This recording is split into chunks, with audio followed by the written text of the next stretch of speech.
Shalom jemaat Tuhan, puji Tuhan, senang rasanya kembali kita bisa bertemu di Suara Gembala. Bagaimana kita terus membangun, menukar, kita membeli emas yang sudah dimurnikan, baju putih, bicara tentang kebenaran Allah yang perlu kita bangun, dan membeli minyak pelumas yang membuat mata kita bisa melihat rencana Tuhan, bisa melihat kehendak Tuhan. Kita bisa memiliki pandangan yang benar di hadapan Tuhan. Dan kita sedang belajar untuk hal ini bisa terjadi, yaitu kita membeli minyak pelumas dengan sikap hati kita yang benar, sikap hati kita yang mau diajar, taat dan rendah hati, agar kita mampu melihat dan memahami apa yang Tuhan inginkan dalam kehidupan kita. Kemarin kita sudah belajar bahwa ketidakpercayaan itu terjadi karena hati yang keras, yang bisa mengakibatkan hati kita menjadi sesat,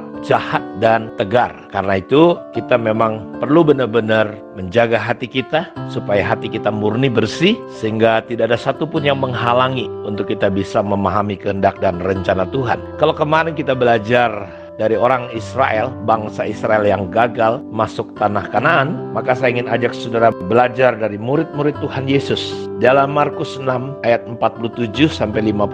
Ketika hari sudah malam, perahu itu sudah di tengah danau, sedang Yesus tinggal sendirian di darat. Ketika ia melihat betapa payahnya mereka mendayung karena angin sakal, maka kira-kira jam 3 malam, ia datang kepada mereka, berjalan di atas air, dan ia hendak melewati mereka. Ketika mereka melihat dia berjalan di atas air, mereka mengira bahwa ia adalah hantu. Lalu mereka berteriak-teriak sebab mereka semua melihat dia, dan mereka pun sangat terkejut. Tetapi segera ia berkata kepada mereka, "Tenanglah, jangan takut." Lalu ia naik ke perahu, mendapatkan mereka, dan angin pun redalah. Mereka sangat tercengang dan bingung, sebab sesudah peristiwa roti itu mereka belum juga mengerti dan hati mereka tetap degil. Bapak Ibu perhatikan, saya ulang sekali baca. Mereka sangat tercengang dan bingung, sebab sesudah peristiwa roti itu mereka belum juga mengerti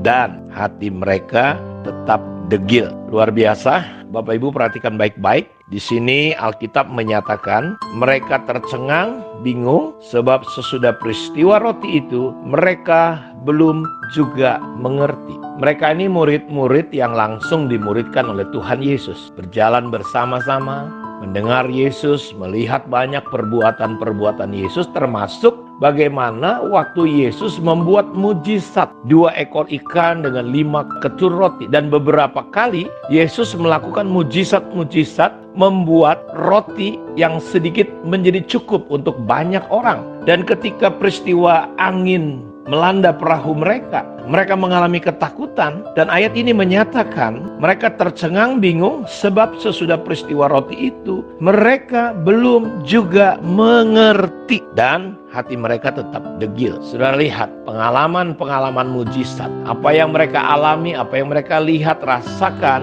itu nggak jaminan untuk hati seseorang bisa jadi lembut, bisa memahami. Karena ayat ini berkata mereka tetap tidak mengerti. Kenapa? Karena hatinya degil. Bayangin Bapak Ibu, sama peristiwanya dengan orang Israel gagal masuk Kanaan, sama peristiwanya dengan jemaat Laodikia. Kenapa? Karena matanya buta, hatinya buta karena kebodohan, kedegilan. Dan murid-murid ngalamin yang sama. Mereka nggak ngerti juga karena degil. Dan apa yang terjadi? Bayangin ya Bapak Ibu, mereka bersama-sama dengan Tuhan, tapi pandangan mereka, jadi orang-orang yang nggak mengerti, orang-orang yang degil hatinya, ada kebodohan, dia memandang Yesus itu menjadi berbeda. Mereka berteriak hantu. Waduh, kalau saudara kenal saya, lalu tiba-tiba saya bilang saudara itu hantu. Aduh, kasihan sekali. Kalau misalnya saya kenal saudara, lalu saya biasa bergaul dengan saudara,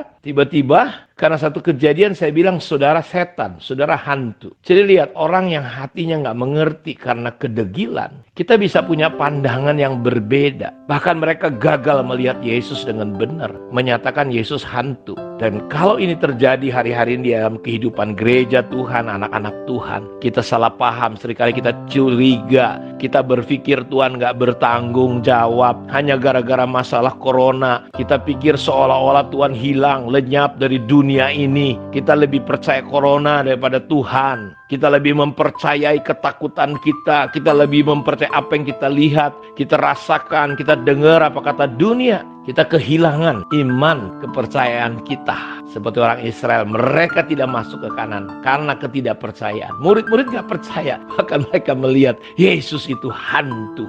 Wow. Dan apa yang terjadi, mereka mulai berteriak-teriak ketakutan. Sebab mereka semua melihat Yesus. Dan mereka pun sangat terkejut. Tetapi segera ia berkata kepada mereka, tenanglah, jangan takut. Jadi badai yang sesungguhnya itu bukan di luar.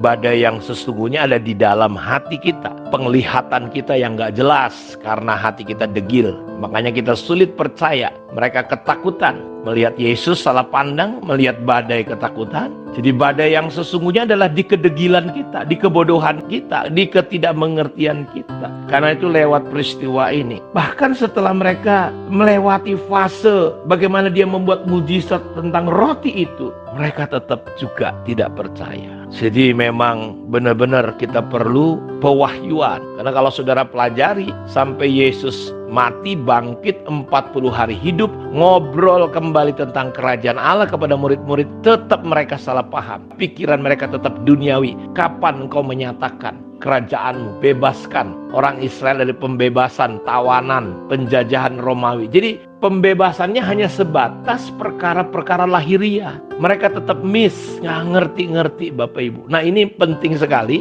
Kenapa saya juga mengusahakan saat teduh ini bisa berjalan, bisa terus untuk saudara. Dan saya harapkan saudara bisa merenungkan, mengulang, meresapi, merenungkan, menghidupi sampai firman yang kita dengarkan ini bisa jadi iman. Kamu akan tahu kebenaran, kebenaran itu akan memerdekakan. Sederhana, orang merdeka dia tidak terikat lagi dengan apapun. Jadi kalau kita masih terikat dengan ketakutan, kecemasan, artinya kita belum merdeka. Firman itu belum sungguh-sungguh memerdekakan kita. Karena itu saya berdoa, lewat renungan hari ini bisa menolong kita. Bahwa murid-murid tetap tidak percaya, walaupun sudah melihat mujizat. Bahkan sejak peristiwa roti, kenapa? Mereka tidak mengerti karena kedegilan yang ada di hati mereka. Kiranya Tuhan memberkati renungan kita saat ini.